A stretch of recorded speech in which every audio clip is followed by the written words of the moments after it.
രാമചന്ദ്രാഭിഷേകം ശ്രീരാമചന്ദ്രാഭിഷേകം സീതയാ സഹിത രാമചന്ദ്ര രഘുവീരരാജ്യാഭിഷേകം ശ്രീനീലകണ്ഠാഭിഷേകം ആഞ്ജനേയ പരിസേവ്യൻ ധീരഭരതാഭിപൂജ്യൻ വീരലക്ഷ്മണ കുമാര ശത്രുഘ്ന സോദരാർച്ചിത പദാബ്ജൻ ശ്രീനീലകണ്ഠ ഹൃദയേശൻ രാമചന്ദ്രാഭിഷേകം ശ്രീരാമചന്ദ്രാഭിഷേകം. നമസ്കാരം പ്രിയമുള്ളവരെ,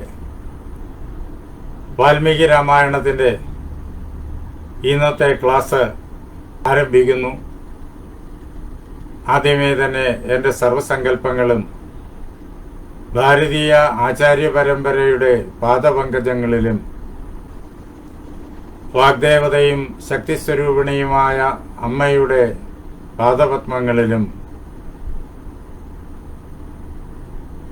എൻ്റെ ഗുരുനാഥനായ ജഗദ്ഗുരു സ്വാമി സത്യാനന്ദ സരസ്വതി തൃപ്പാദങ്ങളിലും എൻ്റെ പരമഗുരുവായ ബ്രഹ്മശ്രീ നീലകണ്ഠ ഗുരുപാദരുടെ പാദപങ്കജങ്ങളിലും പരമപവിത്രമായിരിക്കുന്ന വാൽമീകി രാമായണം നമുക്ക് നൽകി അനുഗ്രഹിച്ച ആദികവിയുടെ പാദപത്മങ്ങളിലും ആ ധന്യമായ സങ്കല്പം കൊണ്ട് പവിത്രമായിരിക്കുന്ന നിങ്ങളുടെ ഹൃദയങ്ങളിലും പൂജാപുഷ്പങ്ങളെന്നോണം സമർപ്പിച്ചുകൊള്ളട്ടെ. വാൽമീകി രാമായണത്തിലെ അയോധ്യാകാന്ഡത്തിലുള്ള 28 സർഗങ്ങൾ കഴിഞ്ഞു.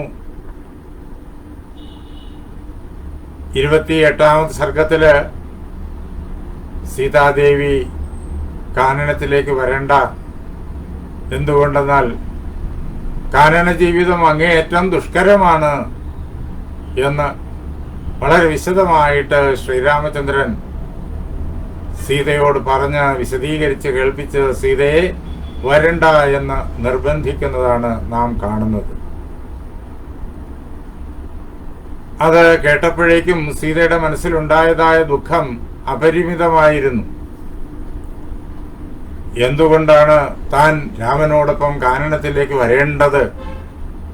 ആ കാരണമെല്ലാം സീത നേരത്തെ രാമനോട് പറഞ്ഞതാണ്. ധർമ്മശാസ്ത്രത്തിന്റെ വിധികൾ ഏറ്റവും വ്യക്തമായിട്ട് സീത പറഞ്ഞു കേൾപ്പിച്ചതാണ്. എന്നിട്ടും രാമൻ അതൊക്കെ ശരിയാണെന്നിരിക്കലും കാട്ടിലെ ജീവിതം അങ്ങേയറ്റം അപകടകാരിയാണ്, അതുകൊണ്ട് വരണ്ട എന്ന ആ ഒരു ചിന്തയിൽ ഉറച്ചു നിന്നപ്പോ, ആ ഒരു അഭിപ്രായത്തിൽ ഉറച്ചു നിന്നപ്പോ സീതാദേവി കരഞ്ഞുകൊണ്ട് മറുപടി പറയുന്നതാണ് 29ാമത് സർഗത്തില് നമ്മൾ കേൾക്കുന്നത്.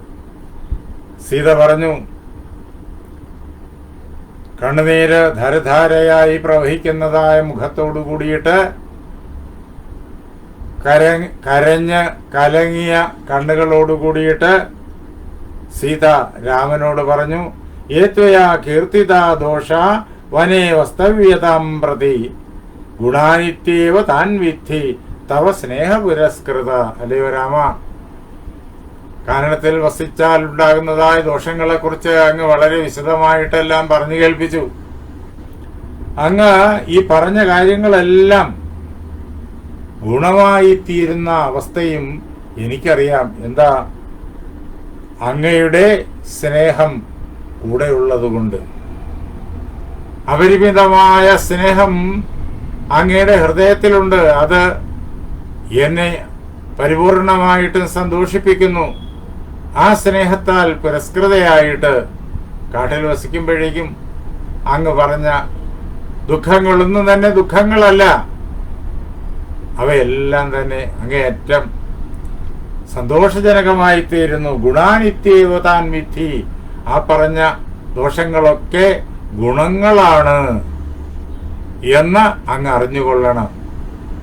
ദോഷങ്ങളെപ്പോലും കാട്ടിലെ വിപത്തുകളെപ്പോലും സുഖമാക്കി മാറ്റുന്നത് അങ്ങയുടെ സ്നേഹമാണ്. അതിലുപരി പ്രപഞ്ചത്തിലെ യാതൊന്നുമില്ല. ഏറ്റവും പവിത്രമായിട്ടുള്ളത് പ്രണയം തന്നെ. അല്ലേ രാമ? അതുള്ളത് കൊണ്ട് ഈ പറഞ്ഞ ദോഷങ്ങളൊന്നും ദോഷങ്ങളല്ല. അതുകൊണ്ട് ഞാൻ കാനനത്തിൽ വരാൻ പാടില്ല എന്ന് പറഞ്ഞത് ഒരിക്കലും സ്വീകാര്യമാകുന്നില്ല. രാമ, ഞാൻ കാനനത്തിലേക്ക് അങ്ങയോടൊപ്പം വരിക തന്നെ ചെയ്യും. മൃഗാസിംഹ ഗജാശ്ചൈവ ശാർദൂല ശരഭാസ്തഥ ചമര ശ്രമരാശ്ചൈവ ഏചാന്യേ വനചാരിണഃ അദൃഷ്ടപൂർവരൂപത്വാ സർവേ തേ തവ രാഘവ രൂപം ദൃഷ്ട്വാ അപസർപ്പേയു തവ സർവേ ഹി ബിഭ്യതി. ശ്രീരാമനോട് സീത പറയാണ്, കാനനത്തിൽ എത്തിക്കഴിഞ്ഞാല് കാനനത്തിലെ ഘോരങ്ങളായ മൃഗങ്ങളുണ്ട്, സിംഹങ്ങളുണ്ട്, കടുവകളുണ്ട്, പുലികളുണ്ട്, അതേപോലെ തന്നെ പല പ്രകാരത്തിലുള്ളതായ മാനുകളുണ്ട്, ചമരിമാനുകളുണ്ട്. ഇങ്ങനെ കാനനത്തില് വിഹരിച്ച് നടക്കുന്ന മൃഗങ്ങൾ കൂട്ടമായി വന്ന് ആക്രമിക്കും, ഉപദ്രവിക്കും എന്ന് അങ്ങ് പറഞ്ഞല്ലോ. പക്ഷെ അവയൊന്നും വരില്ല അടുത്തേക്ക്, അവയൊന്നും ആക്രമിക്കുകയില്ല. എന്തുകൊണ്ടെന്നാൽ ഇങ്ങനെ ഒരു മനുഷ്യനെ അവര് ഒന്നും തന്നെ ജീവിതത്തിൽ കണ്ടിട്ടില്ല. അദൃഷ്ടപൂർവ രൂപത്വാത്, ഇതിനു മുമ്പ് കണ്ടിട്ടില്ലാത്ത പ്രകാരത്തിൽ അങ്ങേയറ്റം തേജസ്വിയായിട്ടുള്ള ഒരു മനുഷ്യനെയാണ് മുന്നിൽ കാണുന്നത്. ഇത്രയും തേജസ്, ഇത്രയും കരുത്ത്, ഇത്രയും ധൈര്യം അത് വേറെ ഈ പ്രപഞ്ചത്തിൽ ആർക്കുണ്ട്? അങ്ങനെയുള്ള അങ്ങയെ കാണുമ്പോഴേക്കും, അല്ലയോ രാഘവ, അങ്ങയുടെ ഈ രൂപം കണ്ടിട്ട് അവയെല്ലാം അപസർപ്പേയു, അവയെല്ലാം ഓടിക്കളയും. നമ്മുടെ നേരെ പാഞ്ഞു വരികയല്ല ചെയ്യുക, നമ്മെ ആക്രമിക്കാൻ ശ്രമിക്കുകയല്ല ചെയ്യുക. അവയെല്ലാം പ്രാണനം കൊണ്ട് നാലുപാടും തുരുതുരാന്ന് ഓടി രക്ഷപ്പെടും. എന്തുകൊണ്ടെന്നാൽ സർവേഹി തവ സർവേഹി വിഭ്യതി, എല്ലാ മൃഗങ്ങളും അങ്ങയെ ഭയക്കുന്നു. അതുകൊണ്ട് അവയൊന്നും തന്നെ നമ്മെ ഒരു പ്രകാരത്തിലും ആക്രമിക്കില്ല, അല്ലയോ രാമ. അതുകൊണ്ട് ഞാൻ അങ്ങയുടെ ഒപ്പം കാനനത്തിലേക്ക് വരും. അത് തന്നെയാണ് എൻ്റെ ആഗ്രഹം. എൻ്റെ തീരുമാനത്തിന് മാറ്റമില്ല. എന്ന് മാത്രമല്ല, എനിക്ക് നേരത്തെ തന്നെ എൻ്റെ രക്ഷിതാക്കൾ ആജ്ഞ തന്നിട്ടുണ്ട്. ത്വയാച സഹഗന്തവ്യം മയ ഗുരുജനാജ്ഞയ, ഗുരുജനങ്ങളുടെ ആജ്ഞ അനുസരിച്ചിട്ട് ഞാൻ എപ്പോഴും അങ്ങയോടൊപ്പം ജീവിക്കണം, അങ്ങയോടൊപ്പം സഞ്ചരിക്കണം. അങ്ങ് ചെയ്യുന്നതായ സകല ധാർമ്മിക കർമ്മങ്ങളെയും ഞാൻ ഭാഗഭാക്കാകണം. അവരുടെ ആജ്ഞയാണത്, ഗുരുജനങ്ങളുടെ ആജ്ഞ, അച്ഛനമ്മമാരുടെ ആജ്ഞ. ആ ആജ്ഞയെ ധിക്കരിക്കാൻ പാടില്ല. അതുകൊണ്ട് ഈ മൃഗങ്ങളുടെ കാര്യങ്ങളൊന്നും, കാനനത്തിലെ ദുഃഖങ്ങളുടെ കാര്യങ്ങളൊന്നും ഞാൻ ചിന്തിക്കുന്നേയില്ല. അവയ്ക്കൊന്നും തന്നെ എന്നെ ഒന്നും ചെയ്യാനാവില്ല, അങ്ങ് കൂടെയുള്ളത് കൊണ്ട്. ത്വത് വിയോഗേന മേ രാമ തെക്തവ്യം ഇഹ ജീവിതം. അല്ലേ രാമ, അങ്ങേ പിരിഞ്ഞാൽ പിന്നെ ഞാൻ എന്താണ് ചെയ്യേണ്ടതെന്ന് അങ്ങേക്ക് അറിയോ? ജീവിതത്തെ ഉപേക്ഷിക്കണം. സീതാരാമനോട് പറയാണ്, അങ്ങയോടൊപ്പമുള്ള ജീവിതമാണ് ജീവിതം. അല്ലയോ രാമ, അങ്ങ് കൂടെ ഇല്ലെങ്കിൽ ഈ ജീവിതം അർത്ഥശൂന്യമാണ്. അത് യഥാർത്ഥത്തില് ജീവിക്കാതിരിക്കുന്നതിന് തുല്യമാണ്. അതുകൊണ്ട് അല്ലയോ രാമ, ഒരു കാരണവശാലും ഞാൻ അങ്ങയെ പിരിയില്ല. നഹിമാം ത്വത് സമീപസ്ഥാമപി ശക്രോ വിരാഘവ സുരാണാം ഈശ്വരശക്ത പ്രദർശയതു മോജസ. അങ്ങ് പറഞ്ഞാലോ, പല പ്രകാരത്തിലുള്ളതായ വിപത്തുകളുണ്ട്. മൃഗങ്ങൾ ആക്രമിക്കും എന്നൊക്കെ, രാക്ഷസന്മാർ ആക്രമിക്കും എന്നൊക്കെ ദേവേന്ദ്രന് പോലും സാധ്യമല്ല.